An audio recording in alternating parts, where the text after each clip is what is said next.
Assalomu alaykum. Bugun haqiqiy erkinlik nima? O'zini sevishmi yoki aldash mavzusida gaplashamiz. Hammani og'zidan tushmaydigan, lekin aksariyatimizning tub ma'nosini bilmaydigan o'sha mashhur so'z erkinlik. Erkinlik o'zi nima? Xohlagan ishimizni qilishimizmi? O'zimizga yoqqan narsani olishimizmi? Hech kimga hisob bermaslikmi erkinlik? Yoki ularning barchasi bizga chiroyli ramkaga solib sotilgan shunchaki bir shiormi? E'tibor bergan bo'lsangiz, erkinlik bugun ko'p hollarda iste'mol, zavq olish va baxt so'zlari bilan birgalikda tilga olinmoqda.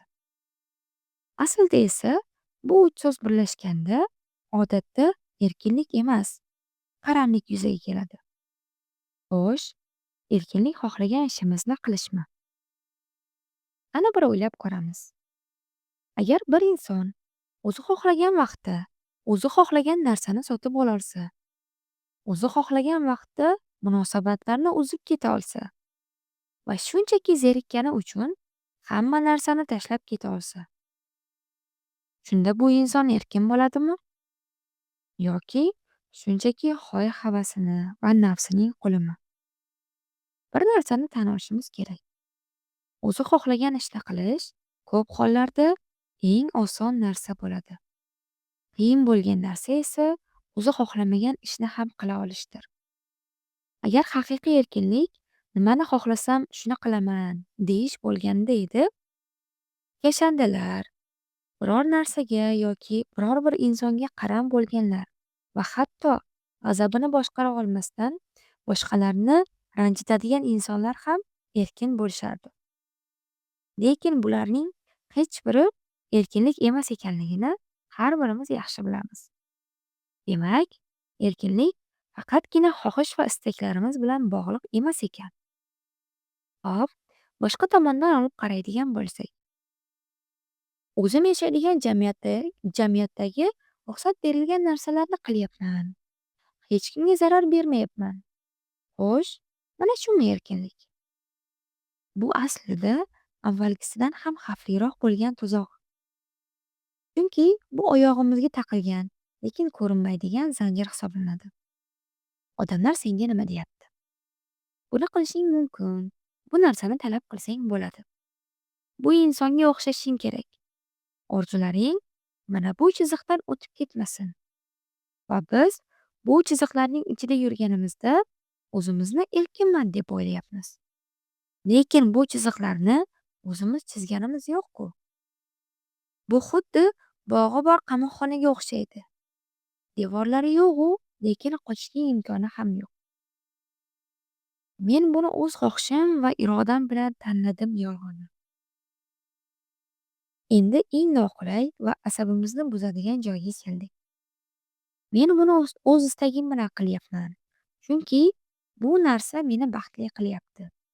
Xo'sh, unda sizga yana bir savolim bor. Bu istaklarning o'zi qayerdan paydo bo'lgani haqida o'zingizdan hech so'rab ko'rdingizmi? O'zi rostdan ham siz o'zingiz xohladingizmi? Yoki sizga shunday o'rgatildimi? Yo siz shunday qilsangiz, sizni maqtashayotganmidi? Yoki shunday inson bo'lsam, meni qadrimni bilishadi. Yoki men shunday bo'lsamgina qadrli inson bo'laman deb o'yladingizmi?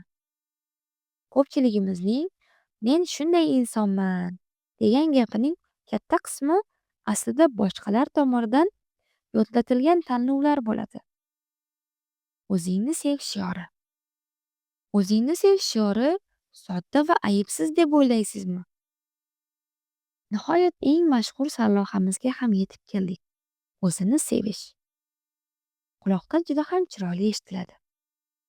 Lekin bugungi kunda o'zingni sev so'zining ma'nosi nima? Sen eng yaxshisiga loyiqsan. Yanada qimmatrog'ini ol. Bundan yaxshisiga arziysan. Yana ham ko'prog'ini talab qil. Mana shu narsalar bizga o'zini sevish deb ko'rsatilmoqda. Lekin e'tibor berib qaraydigan bo'lsak, aslida bu gaplar insonni doimiy yetarsizlik va qadrsizlik hissini uyg'otadigan gaplar. Chunki doim yana ham yaxshirog'i bo'ladi. Doim sen aslida bundan ko'prog'iga loyiqsan bosimi bilan yashashga to'g'ri keladi. Bu sevish emas.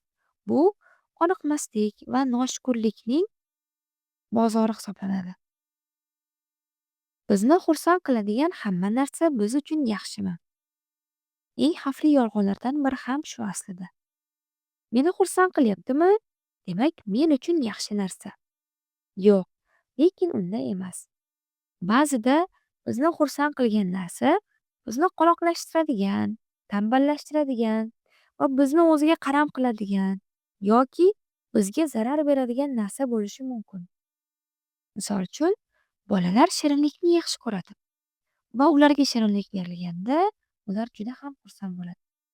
Lekin farzandim shirinlikni yaxshi ko'radi, bundan xursand bo'lyapti deb, unga ko'p miqdorda shirinlik bergan ota-ona farzandini yaxshiligini o'ylagan bo'ladimi?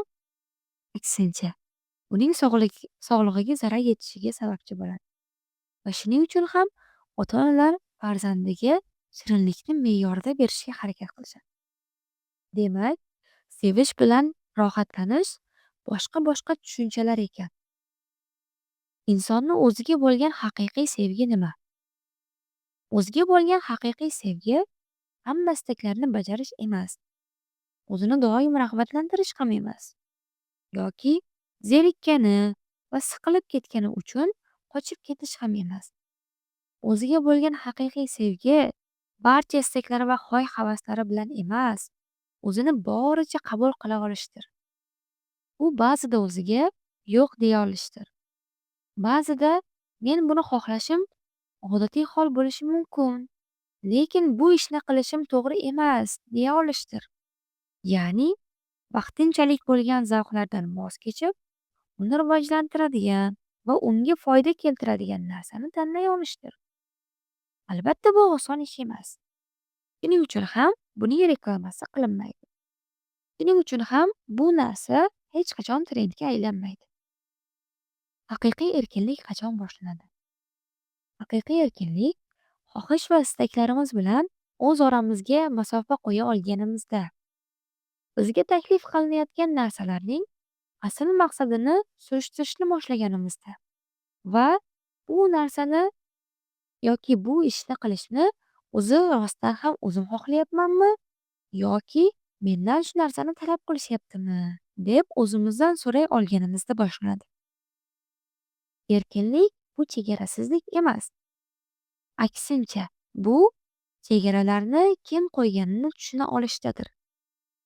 Hozirgi kunda bizga erkinlik deb sotilayotgan narsalarning aksariyati ko'proq iste'mol qil, yanada ko'prog'ini xohla, bundanda ko'proq baxtli bo'l bosimi hisoblanadi. Lekin aslida esa haqiqiy erkinlik kamroq narsani talab qilish, kamroq narsaning orqasidan quvlash va rag'bat olish uchun kamroq harakat qilishning tagida yashirilgan. Aslida o'zini sevish, o'zini tinimsiz maqtash emas, o'zini inson deb qabul qila olishdadir.